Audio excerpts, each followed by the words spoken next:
For the Bible background today, we have a reading from Philippians. As I'm sure many of you know, Philippians is a letter that Paul wrote to the church in Philippi. And I was thinking about it, and while he is sitting there, of course, he's in prison, and he's sitting in probably a stone cell. There's no light, not much air conditioning, no heat, no running water, and the food probably is not spectacular. And he puts pen to papyrus, and he doesn't know it, but he's about to write probably the most well-read letter in human history. But he's just writing to a group. He's thanking those in Philippi for supporting him and kind of holding the church together because it's kind of falling apart. And it made me think that many times in our life we do things, we're just doing them in the moment, and we don't know the impact they may have down the road, whether positive or negative. And because he was not sitting there thinking, oh, I'm about to write the most widely read letter in human history. He was just trying to hold things together. And it reminds me of we don't have it up, the artwork on this morning's bulletin. It says, a little thing, pray every morning.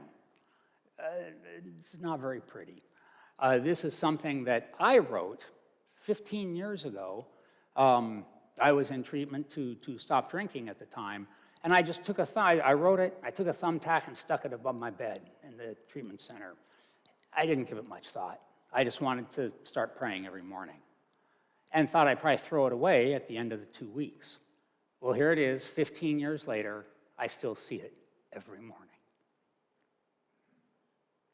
We also have a passage from Matthew, and this is pretty simple. These are the instructions that Jesus gave the apostles right before he taught them the Lord's Prayer.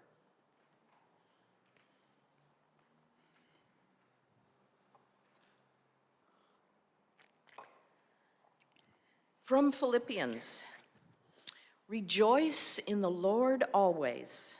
I will say it again, rejoice. Let your gentleness be evident to all. The Lord is near. Do not be anxious about anything, but in every situation, by prayer and petition, with thanksgiving, present your requests to God. And the peace of God, which transcends all understanding, will guard your hearts and your minds in Jesus Christ. Finally, brothers and sisters, whatever is true, whatever is noble, whatever is right, whatever is pure, whatever is lovely, whatever is admirable, if anything is excellent or praiseworthy, think about such things. Whatever you have learned or received or heard from me or seen in me, put into practice, and the God of peace will be with you. And from Matthew, and when you pray, do not be like the hypocrites, for they love to pray standing in the synagogues and on the street corners to be seen by others. Truly, I tell you, they have received their reward in full. But when you pray, go into your room, close the door, and pray to your Father who is unseen. Then your Father who sees what is done in secret will reward you. And when you pray, do not keep babbling like pagans, for they think they will be heard because of their many words. Thank you, Eileen. So this morning's sermon is entitled, Start with Prayer, Continue in Gratitude. And there is nothing particularly revolutionary or insightful about this. However, for many people, it is the absolute foundation of their connection with God and staying in touch with God's will for them. And when I was putting this together, like I said, this is pretty fundamental. I kept hearing Clint Eastwood's voice as Dirty Harry in the first movie. And he kind of glares into the camera and says, "A man's got to realize his limitations." So I'm going to try and stay within my limitations up here. I learned to pray when I was 35 years old. And it was not because I wanted to or because I believed it would do anything. It was because I was told I had to. And as many of you know, I'm in AA, and I was 29 years ago. I first came in and was with my first sponsor. And I was a devout atheist. And there was a gentleman I met who had 5 years of sobriety, and he too was an atheist. And I like to say God sent me an atheist. And so he said, "Well, Steve, I want you to pray." And I said, I don't think I can do that because I don't know how this whole God thing works. And I just don't feel like I can be authentic and genuine if I pray like that. Whereupon he let me know he did not care how I felt.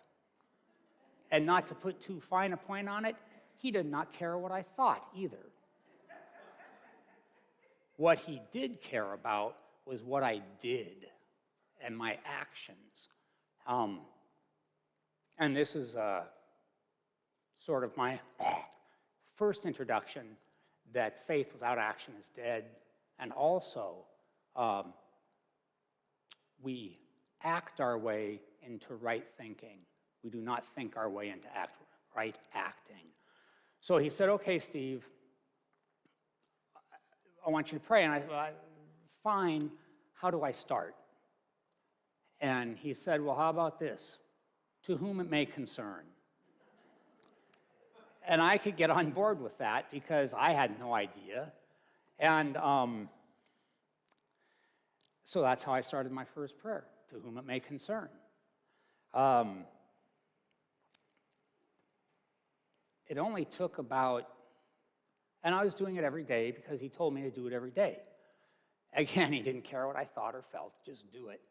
And after about a week, maybe 2 weeks, a little crack was in the door. Little crack, maybe there's something more here. And just that tiny crack, uninvited, unwanted, heaven barged right in. I thought, how rude.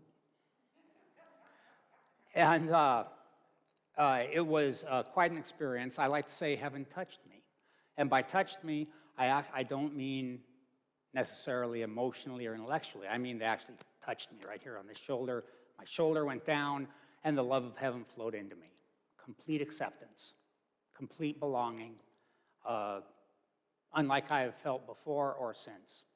And that changed my life.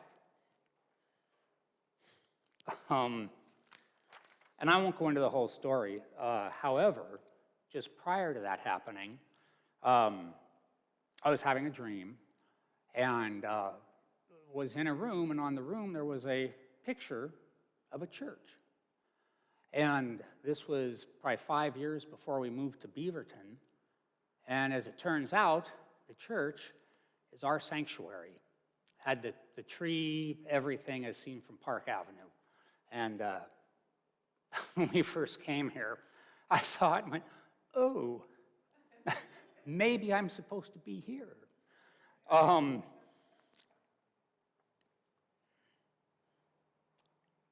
A couple days later, actually the next morning, I said to my wife, Sheila, maybe we should start going to church. And I wasn't picky. I could go to, Catholics would take me, the Mormons would take me, the Muslims would take me. You know, I could go just about anywhere. And a Disciples of Christ church happened to be the closest to our house. So that's where we went. And that might have been divine providence also. They're a sister church of the UCC. And that's what steered us into this denomination. And the morning we were going to leave for church for the first time, our oldest, Matson, was about 5 years old. And Sheila said, well, we're going to go to church now. And Mattson looked up and said, well, why? And she said, so we can learn about God. And Matt looked up and said, oh, you mean God damn it? And I was like, yeah, it's time to go to church. Hey, Robin, good job. So I just addressed Robin to let her know that I was about to speak with her. When we pray, we start by addressing the one we're speaking to, whether it's Father or gracious God or Lord Jesus, whoever it may be. We do not do it to alert them or him or they or whatever your concept is that I'm about to speak. They already know that. We do it to remind ourselves whose presence we are in and that we're now mindful of what we're about to say.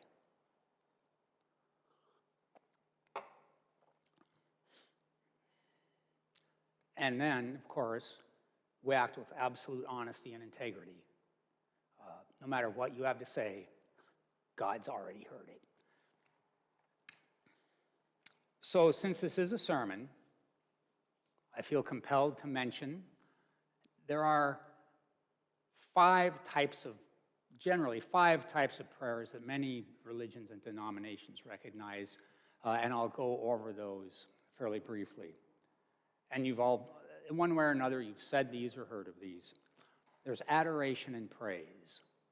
That is where we show love, respect, adoration to the one we're addressing. And I'll be honest, this is not the type of prayer I personally do a whole lot. I don't think of God as a needy politician who needs to constantly be praised to feel worthy. However, this is a very legitimate, certainly, a way to pray and to show, again, adoration and praise. The next type of prayer, far more common, is a prayer of petition and intercession. And that is where we're asking something for someone other than ourselves. And like the prayers of the people we do each Sunday, those are a prayer of petition and intercession. And I'm sure many of you, all of you, have prayed for others at times. Then there's the prayer of supplication.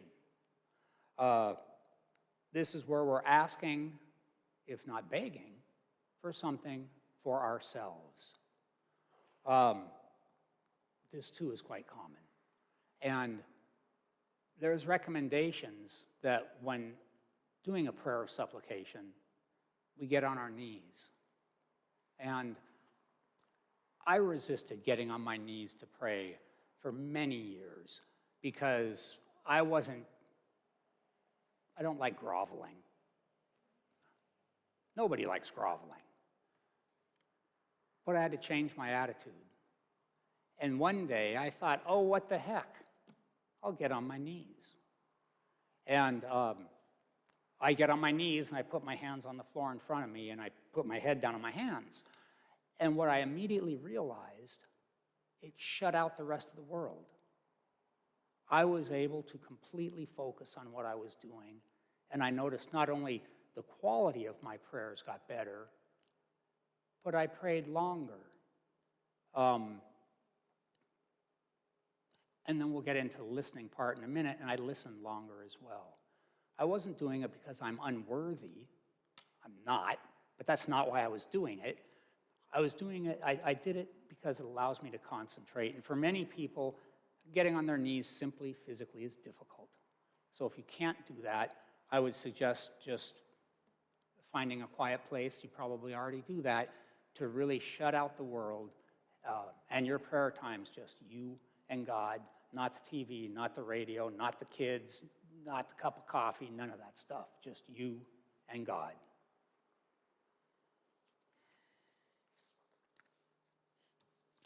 The next type of prayer is one I've never actually heard of, and I'm not sure I do it so much, but they call the term spiritual warfare.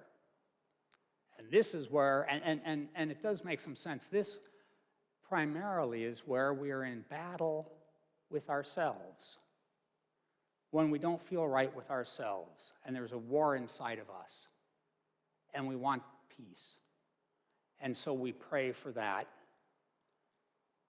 There's also spiritual warfare, and I hesitate to say this, but again, there's the 5, so I want to do all 5, where you want to be guarded against harm that may be done to you, whether by others or by an institution or by even an attitude, who knows. But that is also another type of prayer. And lastly, one might say, most importantly, is a prayer of thanksgiving. Sometimes when life is going well, the bulk of the prayer is a prayer of thanksgiving. Sometimes when life is going poorly, it's tough to have a prayer of thanksgiving. But I always end my prayers with thanksgiving and gratitude, because it just puts me in the right frame of mind to then proceed into the day or to the next activity. And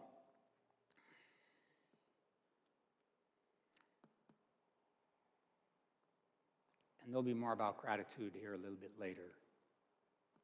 So now we've said our prayer. Now it's time to jump up and go into the world. No. Now it's time to listen. Prayer is a conversation. It's not a monologue.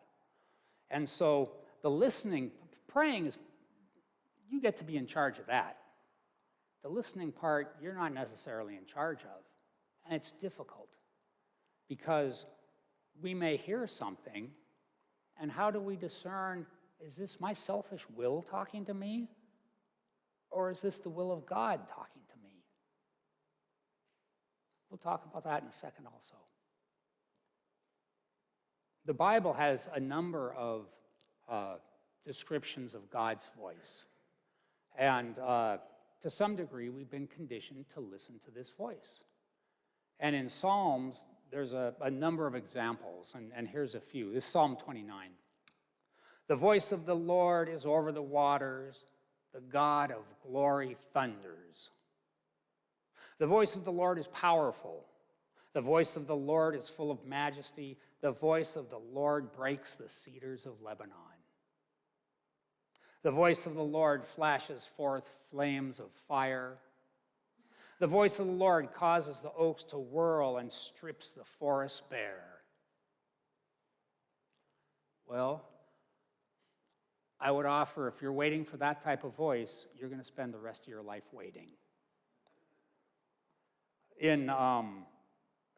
We have a God at Work men's group, and we read a book called The God Who Still Speaks by Ben Campbell Johnson. And the beginning of each chapter had a quote similar to what I just read. And normally, when you have a quote at the beginning of a chapter, it has something to do with the remainder of the chapter. Well, as it turned out, the content of every chapter talked about a little tiny voice. Little tiny voice. And that is my experience with the voice of God. And I will tell you, we don't talk about the devil a lot in here, and that's fine. I can tell you the devil shouts, God whispers. And so we hear that little voice, but we don't trust it. We're not sure if it's ours. We're not sure if it's too small or too weak. How do we know it's God's? My litmus test is the voice is always right. That's how I know it's not me. And it reminds me of a story, and it usually is fairly quick. It's not months and months or years and years of waiting. In fact, some might almost call it intuition. God is so close, we think it's us, and it's not. At times I can hear God saying, son, I can't stand any closer. You're looking right through me. And this reminds me, when we hear that little voice and we're hesitant, it reminds me of a story about a tightrope walker and a spectator. And they're at the Grand Canyon. And the tightrope walker has run the tightrope 1,000 feet across the canyon. and it's 1,000 feet down. And she's standing there with a wheelbarrow. And the spectator is looking, feeling quite a bit of trepidation, thinking, is she going to try to walk across this? And off she goes. Takes a while, but she gets to the other side. And the spectator's like, whew, thank God for that. Then she turns around and walks all the way back. And he's like, oh man, that's amazing. And then she goes back again. She comes back again. She goes back and forth, makes 10 round trips. And on the 10th trip, the tightrope walker comes back to where the spectator is, and she says, I'm going to do it again. Think I'm going to make it? And the spectator goes, oh, absolutely. She goes, good. Now get in the wheelbarrow. That's listening to God. We get in the wheelbarrow. Because in all likelihood, whatever we hear is going to take us out of our comfort zone and be somewhat scary. I'm in the wheelbarrow right now. So we need to trust that voice, and when you know in your heart the voice is right, go with it. Sometimes, again, God is so close, we look right through.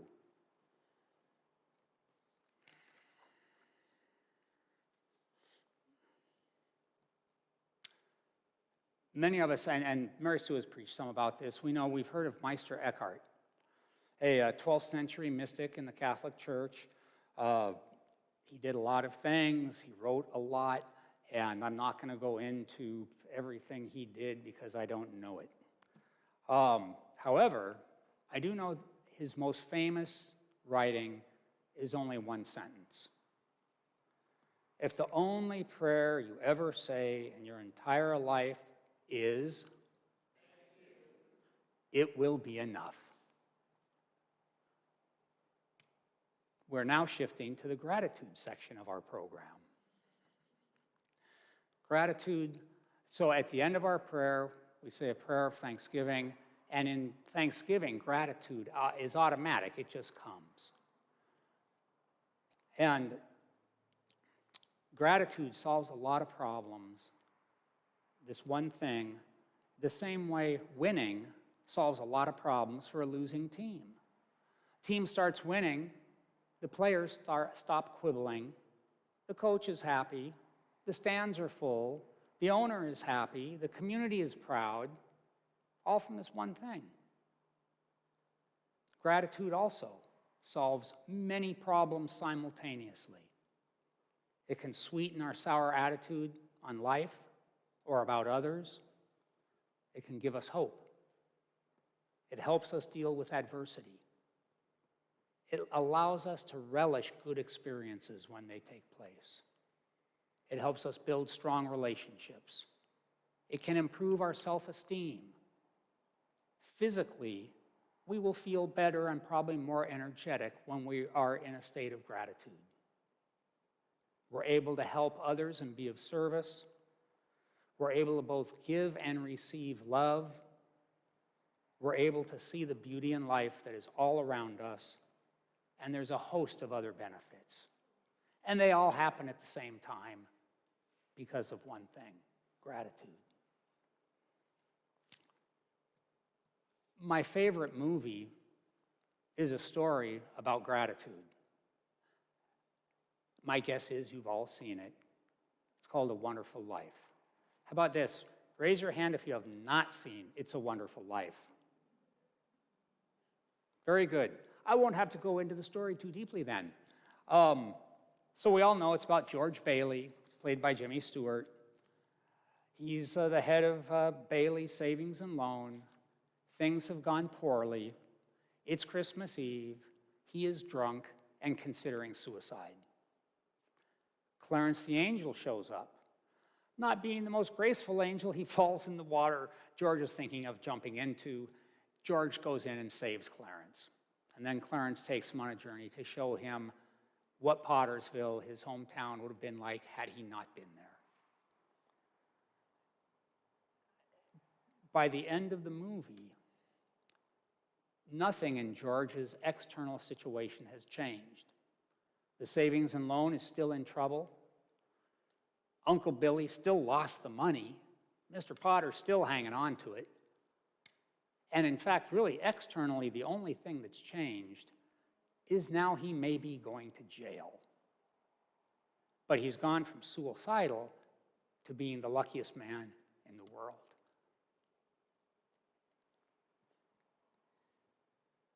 It's just gratitude. That's all. Nothing else changed. And the movie is based on a small self-published book called The Greatest Gift. And without a doubt, the greatest gift, one of the greatest gifts we can receive, is the gift of gratitude.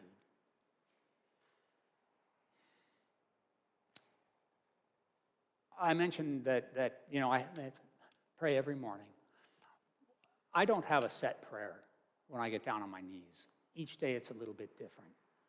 And the reason for that, I don't know what I'm going to say until I start saying it, generally, is that by the time I'm done, I know what's important to me for that day. And sometimes it surprises me. But I always end with a statement of gratitude, and then I listen, and I now have my marching orders. Sometimes they're clear, sometimes they're not, but that then sets me off on the day in the right way. And if I forget, because sometimes I'll be making breakfast or something because, you're in a hurry, I will stop and get down and pray because it's never too late. And of course, at night and throughout the day, you pray all day long. And one of the last, again, there's nothing particularly insightful about this sermon. So I thought I'd go on to Amazon, and I looked up gratitude just to see, what's available that relates to gratitude. Well, there are only slightly over 30,000 results. So, and then I looked for prayer, and there are over 100,000. So after this, if you need some additional resources, they're out there. And I won't be going over all of them now. Yes. And finally, I also, whether I say it out loud in a prayer or whether I just think it to myself, God hears it either way, that God's grace is greater than any of our brokenness. And for that, we can be eternally grateful.